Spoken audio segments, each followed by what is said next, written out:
Olá meus amigos, sejam bem-vindos a mais um vídeo do História à la Carte. O tema de nosso vídeo hoje é o Iluminismo. Meus amigos, o Iluminismo foi um movimento intelectual, político, científico, acadêmico que contrariou as bases do antigo regime. O antigo regime era justamente um modelo de abordar a política, um modelo de abordar a economia, um modelo de abordar a maneira de pensar que existia na Europa a partir do século XV. A partir do século XV, desenvolveu-se essa mentalidade que ficou conhecida como Antigo Regime. O Antigo Regime, meus amigos, ele é a fusão de três elementos. Principalmente, o Antigo Regime é a fusão do absolutismo, do mercantilismo e do dogmatismo. Dessa forma, abordando uma maneira absoluta na política, uma maneira mercantil na economia e uma maneira dogmática na mentalidade, digamos assim. O Iluminismo vem justamente contrariando essas bases. O Iluminismo justamente vem combater esses quesitos justamente por trazer aquilo que eles chamavam de luzes da razão. A racionalidade é o que vai nortear o pensamento desses principais pensadores iluministas. Ao fazer esse tipo de situação, o Iluminismo vem de encontro ao interesse de uma camada social que era a burguesia. A burguesia, meus amigos, desde muito tempo, vem cada vez mais ganhando espaço, vem cada vez mais ganhando importância na sociedade. Mesmo ganhando importância, ela ainda fica à margem das decisões políticas, já que justamente o absolutismo é pautado pelas tradições da nobreza tradicional. Nesse quesito, as ideias iluministas, as ideias racionais, vêm trazendo novas perspectivas para a sociedade. Essas ideias surgiram a partir ao longo do século XVIII.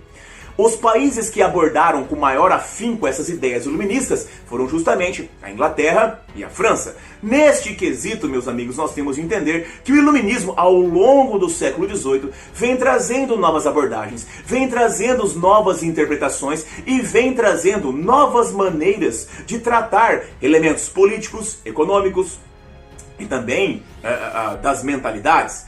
Novas maneiras de entender, onde nós temos que eles, justamente por chamar esse movimento de trazer as luzes da razão, nós temos que justamente por trazer as luzes da razão, ficaram conhecidos como iluministas. Essa ideia, meus amigos, de trazer ali a luz da razão é uma coisa tão importante, tão interessante, que até hoje, quando nós temos uma ideia, uma coisa nova, uma ideia, surge a luz da racionalidade. Por isso, meus amigos, o iluminismo ele é pautado pela criação, ali a partir do século XVIII, de um novo mundo que é a base do que nós temos hoje. Se você parar para analisar, no final do nosso vídeo você entenderá que nós vivemos na atualidade pautado por elementos, pautado por regras surgidas ali justamente no período iluminista. O iluminismo, então, meus amigos, é importantíssimo. Afinal de contas, as ideias que o iluminismo trazia eram justamente as ideias que basearam-se grandes movimentos ao longo da história. Principalmente nós tivemos ali que, baseado nas ideias iluministas, surgiram a independência dos Estados Unidos, surgiram a Revolução Francesa, surgia aqui no Brasil, por exemplo, até questões como a Inconfidência Mineira. O iluminismo é um movimento que surge na Inglaterra e na França, mas se espalha ganhando cada vez mais aspectos, cada vez mais grandiosidade, cada vez mais força por várias partes do mundo ocidental. Dessa forma, podemos dizer que o mundo que vivemos atualmente, o mundo que nós estamos inseridos atualmente, é fruto de ideias surgidas pelo iluminismo. Essas chamadas luzes da razão, ou racionalidade, tão importante para o iluminismo, ela trouxe a abordagem em diferentes formas, onde nós temos ali que podemos sintetizar o iluminismo com base justamente em três quesitos: liberdade política, liberdade econômica, liberdade de pensamento. Essas três bases são o marco central das ideias iluministas, mas não são as únicas. O iluminismo possui algumas características. As principais características do iluminismo são justamente racionalismo, a valorização da racionalidade, como falamos, as luzes da razão. Cientificismo, a ideia de que a verdade é obtida através do pensamento científico, da experiência científica. O anti-absolutismo, justamente a ideia da liberdade política, onde a população deve participar das decisões políticas. O anticlericalismo, na questão principalmente ali no surgimento de novas religiões e novas interpretações. Também pode ser interpretado aqui sobre o antidogmatismo. O antimercantilismo, que defendia justamente a liberdade econômica. As liberdades individuais, direito de liberdade de expressão, entre outras questões tão importantes para o iluminismo. E por fim, a constitucionalidade, a ideia de que os governos devem estar focados em um desenvolvimento para a população, onde exista a participação de todos e que exista uma carta de leis, uma constituição que tenha validade para todos os indivíduos, inclusive os reis. Essas características não foram abordadas e não foram elaboradas por um único pensador. Vários pensadores viveram ao longo do período iluminista e trouxeram incontáveis e grandiosas contribuições. Cada qual ao seu modo veio trazendo diferentes ideias, diferentes abordagens para trazer aqui essas três bases: liberdade política, liberdade econômica, liberdade de pensamento. O grande precursor dessas ideias de trazer a racionalidade e a abordagem racional para os temas da política é justamente o inglês chamado John Locke. John Locke é precursor do iluminismo justamente porque ele viveu ainda no século XVII. John Locke viveu justamente de 1632 a 1704. John Locke, meus amigos, é conhecido como pai do liberalismo político. Ele vai ser o responsável, por exemplo, por elaborar as ideias que vão culminar no surgimento da monarquia parlamentar por meio da Revolução Gloriosa de 1688. Nesse quesito, John Locke trazia uma ideia de que os governos não devem ser incisivamente não devem interferir incisivamente na vida de seus indivíduos. John Locke tinha uma ideia de que os indivíduos nascem com direitos naturais, indivíduos que são inalienáveis, direitos naturais que são inalienáveis, direitos que não podem ser retirados do indivíduo, a não ser unicamente por Deus. Esses direitos para John Locke são justamente, os direitos naturais para John Locke são justamente a vida, a liberdade e a propriedade. Sim, propriedade. John Locke dizia que a propriedade privada era a maneira de que o indivíduo tinha para garantir a vida, para garantir a liberdade, para garantir a felicidade. Dessa forma, John Locke entendia que os governos não deveriam interferir na vida de maneira maciça. Os governos deveriam existir somente para garantir a existência desses direitos. O governo deveria garantir, deveria mediar, ser um mediador entre as liberdades, entre os direitos naturais que cada um deveria compor. Dessa forma, John Locke defende a ideia do liberalismo político, onde o governo deve ser parlamentar. John Locke era defensor de uma monarquia parlamentar dos mesmos moldes que ele ajudou a construir na Inglaterra. Dessa forma, essa monarquia não teria o poder absoluto, conseguiria mediar os vários interesses dentro de uma sociedade e também seria capaz de representar os interesses dessa sociedade. John Locke, então, meus amigos, é um defensor da propriedade privada e é um defensor da monarquia parlamentar, sendo um dos principais, se não o primeiro indivíduo a defender o liberalismo político. Além de John Locke, nós temos aqui outros pensadores que vão trazer também a decomposição, a desestruturação do absolutismo. Um dos mais importantes pensadores que vai pensar justamente essa questão da desestruturação do absolutismo é justamente o Barão de Montesquieu. O Barão de Montesquieu viveu justamente na França entre 1689 e 1755. Montesquieu, ele era defensor de uma ideia de que o poder, estando total e completamente unificado nas mãos de um único indivíduo, terminaria por corromper esse indivíduo. Montesquieu dizia que o indivíduo, sendo detentor de todo o poder, deixava de utilizar esse poder em benefício de sua população e começava a usar esse poder em benefício próprio. Dessa forma, a melhor maneira de impedir que o poder corrompesse o indivíduo, que era o soberano ou o governante, a melhor maneira era dividir o poder. Não estando o poder concentrado nas mãos de um único indivíduo, não teria condições desse indivíduo ser corrompido. Dessa forma, Montesquieu, então, criou a ideia da divisão em três poderes, a clássica divisão que utilizamos até hoje: o legislativo, o executivo e o judiciário. Legislativo criará as leis em benefício de todos da população. Executivo irá colocar as leis em prática, em benefício de todos da população. E o Judiciário irá julgar justamente quando há uma ofensa, quando há quebra, quando não é respeitada essas leis que irão trazer o benefício de todos. Quando o indivíduo não respeita as leis, ele será julgado pelo Judiciário. Dessa forma, então, nós temos que o Barão de Montesquieu vai trazer essa vertente, essa visão, e dessa forma nós temos que a base para as democracias atuais está existindo justamente nessa divisão em três poderes. Bom, além do francês, vocês vão ver que nós vamos falar muito de franceses e de ingleses aqui, porque são, como falamos, a base do pensamento iluminista. Além do inglês John Locke, além do francês Montesquieu, nós temos também o francês Voltaire. Voltaire viveu justamente de 1694 a 1778. Voltaire era um ferrenho crítico ao dogmatismo. Criticava justamente a ideia de que a única interpretação verdadeira, os únicos donos da verdade, por exemplo, filosófica, seria o pensamento eclesiástico católico. Dessa forma, Voltaire vai ser um grande crítico dessa vertente, dessa consolidação da interpretação única da verdade cristã. O que Voltaire vai ser mais conhecido é justamente por trazer a ideia da liberdade de expressão. Mas cuidado, Voltaire não diz apenas que você pode ter o direito de falar ou de se expressar, você pode ter o direito de pensar, desde que seja responsável pelas consequências de seus pensamentos, de suas ideias. É uma liberdade com responsabilidade. Essa é a base do pensamento de Voltaire, crítico ao dogmatismo e defensor da liberdade de expressão. Importante pensador, talvez o mais famoso pensador do iluminismo, é indiscutivelmente Jean-Jacques Rousseau. Jean-Jacques Rousseau viveu de 1712 a 1778.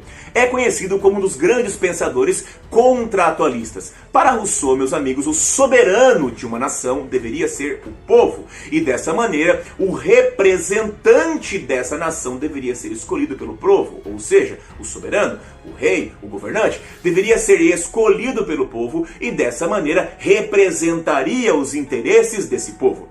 Apesar de ser desenvolvido também essas ideias de participação política, de defender até certo aspecto o liberalismo político, o que vai deixar Rousseau extremamente famoso é a sua teoria do bom selvagem. Segundo Rousseau, a humanidade era, a famosa frase, o homem nasce bom, a sociedade o corrompe. Nesse quesito, meus amigos, apenas uma coisa interessante. Para Rousseau, o homem em estado de natureza, ou seja, o homem antes do surgimento da sociedade, era um indivíduo bom, puro. E quando surge a sociedade, nós temos ali que surgirá as diferenças e surgirá ali a maldade.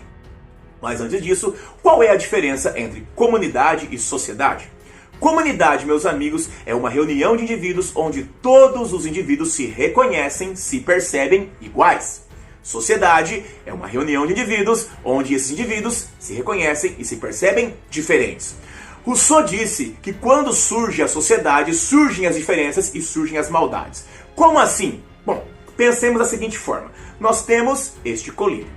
Este colírio é o que vai fazer nós sobrevivermos. Ele é responsável pela nossa vida. Todos os indivíduos da comunidade, que são iguais, têm acesso a esse colírio. Até o momento em que eu decidi que esse colírio seria meu. Veja só, eu me apropriei dele. Era uma propriedade comunitária, agora é uma propriedade privada. Se esse colírio é só meu, somente eu posso sobreviver dele. E tem mais. Se eu sou o único que possui esse colírio, surgirá a ideia da diferença. Qual a ideia? Eu possuo o colírio. Eu sou superior àquele que não possui. Superior a vocês que não possuem o colírio. Dessa forma, vocês também, além de necessitarem do colírio para sobreviver, também gostariam de ser superiores. E para ser superior, terá de tomar o colírio de mim. Para tomar de mim, começará a violência, e eu não permitirei, então me defenderei, utilizando a violência. Dessa forma surge a violência, as guerras, a destruição e o mal. Segundo Rousseau, a propriedade privada, a sociedade, as diferenças são a causa do mal. Esses são justamente os pensamentos mais importantes e mais famosos dentro do compêndio do pensamento de Rousseau. Na França também será a casa da assim chamada fisiocracia. A fisiocracia é a primeira tentativa iluminista de abordar a economia com liberdade. A fisiocracia defendia o liberalismo econômico. Os fisiocratas são, na sua base, principalmente três. Nós temos justamente Quesnay, de 1694 a 1764, Turgot, de 1727 a 1781, e Gournay, de 1712 a 1759. Esses três pensadores, principalmente Quesnay, ele vai justamente desenvolver as ideias fisiocratas. Para a fisiocracia, meus amigos, a fonte de renda, a fonte da importância política, a fonte da importância econômica é a agricultura. Dessa forma, deveria se criar uma agricultura, uma forma de economia baseada na natureza, sem interferência. Por isso, os fisiocratas defendem o liberalismo econômico. Nessa questão, os fisiocratas vão dividir a sociedade em justamente três camadas. Essas três camadas são a base para gerar a economia e a base para fazer desenvolver a sociedade. Bom, na primeira camada nós temos justamente a camada produtora. São formados justamente pelos agricultores, os responsáveis pelo desenvolvimento, são os responsáveis pelo cultivo e a produção dos produtos agrícolas. A segunda camada é a camada dos proprietários. São indivíduos que são os proprietários, os donos das terras. Não plantam, vivem das rendas geradas pelas camadas produtoras, vivem das rendas geradas pelos agricultores. E por último nós temos a terceira camada, a chamada camada estéril. Essa camada estéril é formada por todos os outros indivíduos, todos os outros cidadãos que não estão envolvidos com a produção agrícola. Dessa forma, para eles, a agricultura livre de interferência do rei, livre de qualquer interferência mercantilista, seria o exemplo para o desenvolvimento máximo de toda a sociedade. A fisiocracia vai ser justamente ali a primeira tentativa de interpretar a economia com a liberdade, com o liberalismo econômico, livrando-se a economia das amarras do mercantilismo. A fisiocracia vai trazer influência justamente sobre o escocês Adam Smith. Adam Smith, meus amigos, viveu de 1723 a 1790. Adam Smith é o maior defensor do liberalismo econômico. Nesse quesito, nós temos que Adam Smith vai dizer que não há necessidade de uma interferência, não há necessidade de que o Estado, o rei ou o mercantilismo interfira. A chamada livre concorrência, a mão invisível do mercado irá regular os preços. A lei da oferta e procura. A lei da oferta e procura será responsável pela justificativa dessa diferença da liberdade econômica. Diferente dos fisiocratas, que diziam que a agricultura era a fonte da economia, Adam Smith se apega em outros elementos. No trabalho, o trabalho é a fonte da economia, o trabalho organizado, o trabalho bem pensado e o trabalho direcionado sem interferência mercantil. Dessa forma, Adam Smith é o mais famoso, apesar de não ser o primeiro, ele é o mais famoso defensor de todo ali o pensamento do liberalismo econômico. Meus amigos, é indiscutível que existe uma quantidade gigantesca de filósofos iluministas, mas nós não iremos abordar todos, iremos abordar os que são mais famosos, os mais importantes, que trouxeram as contribuições mais significativas. E nesse quesito, nós temos dois indivíduos que vão trazer uma contribuição incomparavelmente importante para a organização desses vários pensamentos. Estamos falando justamente de Diderot e d'Alembert. Diderot e d'Alembert serão conhecidos como os enciclopedistas. Esses dois franceses vão ter a ideia de reunir todo o compêndio de pensamento iluminista em um único local. Ao ter essa ideia de reunir esse compêndio de pensamento iluminista em um único local, eles vão criar a ideia da enciclopédia.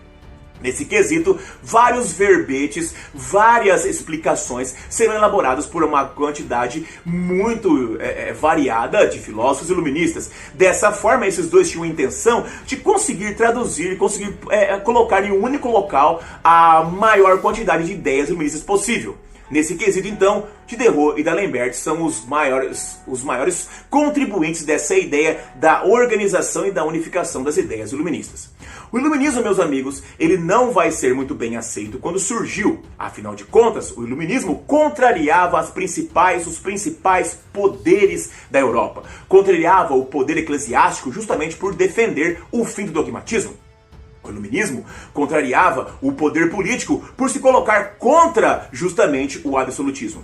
E também se colocava contra o mercantilismo no momento em que o iluminismo defendia a ideia de que a economia deve ser livre. Dessa forma, o iluminismo foi sendo combatido ao longo do século XVIII. No entanto, como nós já comentamos, o iluminismo vai ser gradativamente vitorioso. Cada vez mais as ideias iluministas se espalham.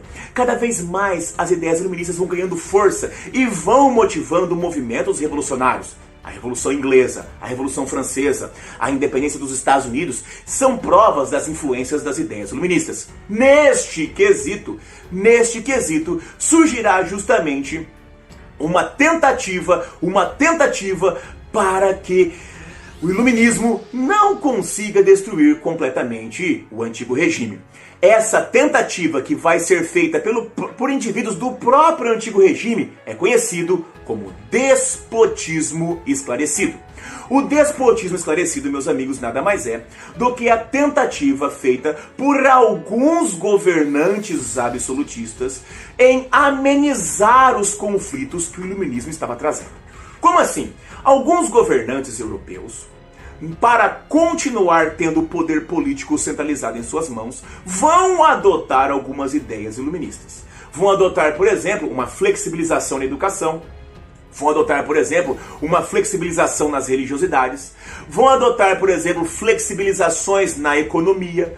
Desta forma, eles garantem, flexibilizando a economia, flexibilizando mentalidades, liberando acesso à educação. Esses governantes, fazendo essas concessões iluministas, garantem que o poder político ainda continue em suas mãos. Dessa maneira, nós temos aqui que alguns governantes conseguiram continuar com o poder político em suas mãos, mesmo não tendo mais essa força grandiosa que existia, mas pelo simples fato de não, digamos assim, bater de frente com o iluminismo, conseguiu garantir ali uma longevidade do seu poder. Podemos dizer que o despotismo esclarecido é o último suspiro do absolutismo. Veja só algumas coisas que foram feitas por alguns desses governantes. Veja bem, nós temos aqui, meus amigos, justamente que na Áustria, José II permitiu que a servidão se encerrasse e houvesse liberdade de imprensa. Na Rússia, Catarina II, ela criou o ensino leigo e criou a Universidade de Moscou. Na Prússia, Frederico II, o chamado rei filósofo, finalmente acabou com as torturas e criou o ensino obrigatório. Em Portugal, nós tivemos ali o Marquês de Pombal, primeiro-ministro do rei José I. Combateu a insistência da influência inglesa em Portugal, também apoiou o surgimento da indústria e combateu a influência política da igreja dentro de Portugal. Por fim, nós temos o rei Carlos III, que por meio de seu ministro Conde de Aranda, também reduziu a tortura e diminuiu a influência das ideias eclesiásticas em seu governo. Dessa forma, o despotismo esclarecido conseguiu garantir uma maior longevidade para o poder centralizado nas mãos desse governante. Meus amigos, percebam, o iluminismo surgido ao longo do século XVIII planta as bases do mundo moderno do qual nós vivemos, planta as bases do mundo contemporâneo. O iluminismo é a base da divisão política entre os poderes, é a base da liberdade de expressão, é a base do liberalismo político, é a base da participação do cidadão, é a base da ideia da igualdade jurídica, é a base da ideia da submissão de todos perante a lei. Essas ideias são ideias que nortearam e compõem o mundo contemporâneo que nós estamos vivendo. São ideias que surgiram justamente ao longo do século XVIII, ao longo do século das luzes, ao longo das ideias iluministas. Meus amigos, se esse vídeo te ajudou, se esse vídeo trouxe informações importantes para você, não se esqueça, assine o canal, ative o sininho e ajude o História à la Carte a virar um canal que pode ajudar não apenas você, mas muito mais pessoas por aí. Desejo a todos um grande abraço, vida longa e próspera e até a próxima. Tchau, tchau.